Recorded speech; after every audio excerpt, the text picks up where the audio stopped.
Hola, hoy vamos a meternos con dos conceptos que a veces se mezclan un poco, ¿no? Especialmente si uno está, bueno, estudiando psicología social o cosas así. Hablamos de producción psíquica y producción de subjetividad. Vamos a apoyarnos en un texto académico para intentar aclarar esto. La idea es hacerlo simple. Sí, es una distinción súper importante, ¿sabes? Porque como dice el material que estuvimos viendo, si no se diferencia bien, se cae fácil en lo que hizo a veces el psicoanálisis, ¿En qué? en tomar fantasías o modos de ser muy de una época, muy culturales, Ah, claro. y presentarlos como si fueran universales, como si fueran parte del psiquismo de todos, siempre. Entiendo. Es separar la estructura de base de cómo la vivimos o la contamos, digamos. Exactamente. Separar el esqueleto de la ropa, por así decirlo. Perfecto. Entonces, para empezar a desarmar esto, el texto dice que el psiquismo sería lo más fundamental, lo universal. ¿Qué es eso universal concretamente? Bueno, lo universal posta, según esta mirada, es la diferencia radical que hay entre el adulto y el bebé. La asimetría, ¿no? Esa misma. Una simetría de saber, de poder y, bueno, la dependencia biológica total del chico al nacer. Eso que el texto llama fetalización. Claro, el bebé necesita todo del otro. Totalmente. Y esa dependencia tan grande lo expone sí o sí a la influencia del adulto. No solo al cuidado, sino a su mundo simbólico, a su inconsciente, a sus deseos. Como que lo invade simbólicamente. Algo así.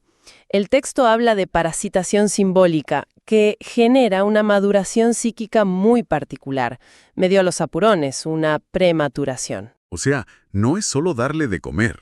Es que el bebé, por ser tan dependiente, como que absorbe el lenguaje, las tensiones del adulto, todo eso. Exacto. Y esto es clave. Pasa más allá de quién cumpla esa función. No es solo mamá o papá en el sentido tradicional. Entiendo. Es la función de cuidado y la asimetría lo que importa. Eso. Es una condición humana básica. Y junto con eso, otra cosa universal es que toda cultura sí o sí necesita poner alguna regla, un límite, ¿Un límite para qué? para impedir, simbólicamente hablando, que el adulto se apropie del cuerpo del niño como si fuera un objeto para su propia satisfacción, su goce. Ah, ok. Una protección necesaria. Claro, a esa función universal de poner un límite y al conflicto que eso inevitablemente genera con el deseo, el texto lo llama Edipo. Pero ojo, No el mito griego tal cual. exacto, un Edipo estructural, la necesidad de una pautación, de una ley simbólica. Buenísimo. Ahí se empieza a aclarar. Si eso es lo estructural, lo psíquico, ¿dónde metemos la subjetividad? ¿Y el complejo de Edipo más conocido, el del drama familiar? Justo ahí. La subjetividad es cómo esas estructuras universales, la asimetría, el límite, se viven, se sienten, se fantasean. En cada cultura, en cada momento histórico. Exacto, con los materiales que da la historia, la sociedad, la ideología de ese momento. El complejo de Edipo clásico, con papá, mamá, celos, la escena primaria, Sí, es una forma histórica particular de vivir esa estructura universal. Una forma muy ligada a la familia nuclear patriarcal. es la ropa cultural que le ponemos a ese esqueleto estructural del límite y el deseo. Esa es la clave. Y la crítica del texto es justamente no confundir esa ropa específica, esas fantasías, con el esqueleto universal. Entendido. Y supongo que con la castración pasa algo parecido. La misma lógica, sí, más allá de la fantasía concreta de la envidia del pene en la niña o el miedo a perderlo en el niño. Que son formas de vivirlo, digamos. Claro, modos de tramitar algo más profundo, muy teñidos por cómo se pensaba el género en esa época. La castración estructural, en el fondo, apunta a otra cosa. Aquí. A la confrontación con que hay otros diferentes, con que no somos todo, con la falta, la imposibilidad de la completud.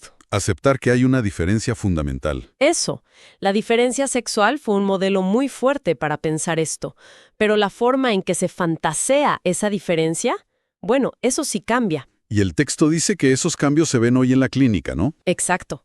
Se ve, por ejemplo, en mujeres adultas. Quizás su búsqueda no pasa tanto por la fantasía de tener un pene, sino más por encontrar una autonomía en su propio placer, su goce singular. Ajá. O en niños varones. donde a veces la angustia no es tanto el miedo a perder el pene, sino quizá un temor más ligado a ser invadido, a ser penetrado. Entiendo. Muestra cómo los cambios sociales, por ejemplo, en los roles de género. Sí, modifican las fantasías, modifican la subjetividad con la que elaboramos esas cuestiones estructurales de la diferencia, de la falta. Es como un llamado a no usar las etiquetas viejas de forma automática para todo lo nuevo. Tal cual. Hay que ver qué fantasías nuevas se están armando. Tiene lógica. Y una última cosita que me quedó picando del texto. La crítica a pensar el inconsciente infantil como algo estático. Sí, esa idea del homúnculo perverso polimorfo que queda ahí adentro, igualito para siempre. Claro. El texto dice, lo infantil marca, obvio, es indestructible su influencia, pero no queda congelado, se transforma. ¿Cómo sería eso? Pone un ejemplo. La satisfacción oral con el pecho es como la base, el prerequisito, para que después uno pueda disfrutar, no sé, una buena comida o una charla. Ah, no es que uno siga deseando el pecho materno tal cual. Exacto. Es la base que se resignifica, que se integra en placeres más complejos, más adultos. Se transforma. Buenísimo. Entonces, para redondear y que quede claro, psiquismo sería la estructura universal, la base, marcada por esa simetría niño-adulto y la necesidad de un límite, el Edipo estructural.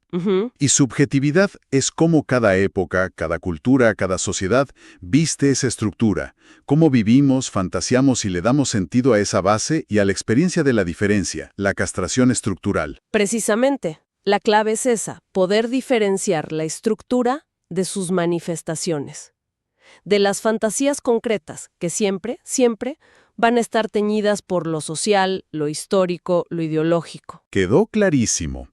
Y bueno, para cerrar una pregunta que nos deja pensando este análisis, ¿no? A ver, Con todos los cambios sociales, tecnológicos que vivimos hoy, tan rápidos, ¿cómo se estarán transformando nuestras subjetividades ahora? ¿Qué nuevas formas de fantasear, el deseo, los límites, la diferencia, estarán surgiendo en este preciso momento? esa es la gran pregunta, para seguir pensando, sin duda.